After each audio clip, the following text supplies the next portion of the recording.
আজকে আমরা কি হিসাব বিজ্ঞান তৃতীয় পত্র অংশীদারি চ্যাপ্টারটা শিখতে আছি। আচ্ছা, অংশীদারির মধ্যে কিছু জিনিস আমাদের শিখতে হবে, নোট করে রাখবা। হ্যাঁ, যখন পার্টনারশিপে ব্যবসা শুরু করবে তখন তারা কি করবে, যে এই অনুপাতে তাদের মুনাফাটা বন্টনের কথা বলবে। এখন এই অনুপাতে এবিসি কয়জন? 3 জন অংশীদার।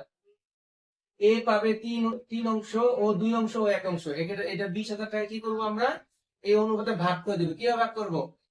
প্রথমে আমাদের অনুপাতের যোগফলটা করতে হবে। যেমন অনুপাতের যোগফল কত আসে, যেমন এটা প্রথমে বের করি আমরা। এটা হবে আমাদের মুনাফা কত টাকা, 20,000 টাকা। আচ্ছা, আগে আমরা 20,000 টাকা বসাবো। 20,000 টাকা বসাবো, বসেছি। এই অনুপাতের যোগফলটা কত হয়? 6। কার এটা অনুপাত? এটা কত? ঠিক।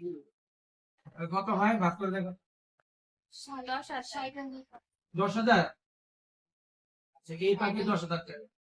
আচ্ছা, এখন বিয়ের অনুপাত কত হবে সুমাইয়া? বিয়ের অনুপাতটা কত বসাবো বলো?